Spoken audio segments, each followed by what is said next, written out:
Bienvenue à tous, chers amis internautes, pour notre traditionnelle revue de presse sur Afrique Sport. Nous débutons ce numéro du lundi 24 mai 2021 avec Afrique Sport qui relaie les propos de Riyad Mahrez sur Benzema. Il se réjouit du retour de l'attaquant du Real de Madrid chez les Bleus après 5 ans de mise à l'écart.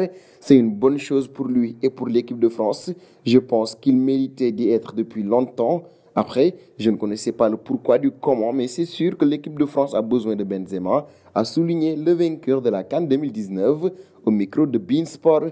De son côté, Afrique Foot nous parle de la Ligue des champions CAF. Les quarts de finale de la Ligue des champions africaine ont rendu leur verdict et on connaît désormais les affiches des demi-finales. Al-Ahli, Espérance de Tunis, et Wydad Casablanca, Kaizer Chiefs. Al-Ahli jouera l'Espérance de Tunis donc, et le Wydad Casablanca fera face à Kaizer Chiefs. C'est là des affiches belles. En Algérie, des Z-Foot se questionnent sur l'avenir de Ben Lamri en fin de contrat avec l'Olympique lyonnais où il n'a disputé que 8 matchs, toutes compétitions confondues depuis son arrivée. L'international algérien devrait quitter le club à la fin de cet exercice. L'Algérien devrait faire son retour au Moyen-Orient où il a évolué durant 3 saisons avec Al-Shabab Riyad, alors que la presse saoudienne parle d'une offre mirabolante d'Al-Ahli Jeddah qui a essayé de le signer l'hiver dernier. Le Qatar pourrait être une autre destination. Et au Maroc, le 360 souligne que la qualification des Rouges pour les demi-finales leur rapporte aussi une prime de la part de la Fédération royale marocaine de football. Les Rouges ont ainsi reçu une prime d'1 million de dirhams de la part de la Fédération royale marocaine de football pour cette réalisation. Pour rappel, la CAF alloue, elle, 850 000 $ aux représentants marocains pour sa qualification. Et en France, l'équipe met à sa une les plus hauts de France. Les Lillois n'ont pas craqué. Ils l'ont fait dimanche. Le LOSC s'est imposé à Angers lors de la 38e journée et a décroché le titre de champion de France du PSG au nez à la barbe du PSG. Vainqueur à Brest, les hommes de Galtier se sont facilité la tâche en marquant 2 fois avant la pause. Le LOSC est sacré pour la 4e fois 10 ans après son dernier titre.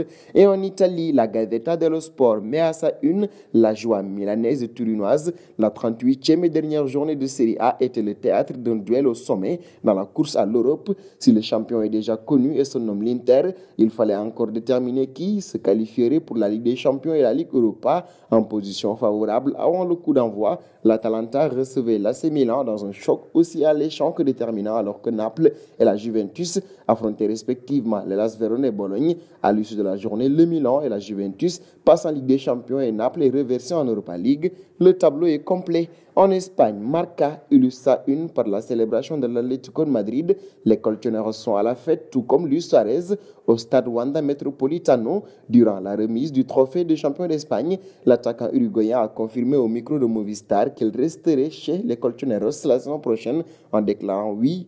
Oui, bien sûr, c'est une bonne nouvelle pour l'équipe de Diego Simeone qui pourra donc compter sur El Pistolero en 2021-2022. Du côté de Mundo Deportivo, on dissèque la semaine décisive du Barça. D'abord, le conseil d'administration décidera de l'avenir de Ronald Koeman avec une partie qui penche grandement pour Xavi. Ensuite, la direction sportive devra rencontrer les agents des joueurs qui doivent s'en aller ou qui doivent baisser leur salaire. Et enfin, les prolongations de Messi et Dembélé seront au cœur des négociations cette semaine. L'avenir du Barça se joue dès maintenant.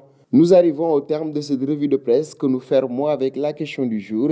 Pensez-vous que Messi et Dembélé resteront au Barça? Vos réponses seront attendues en commentaire. En attendant, n'hésitez pas à vous abonner sur Afrique Sport pour ne rien manquer des informations football.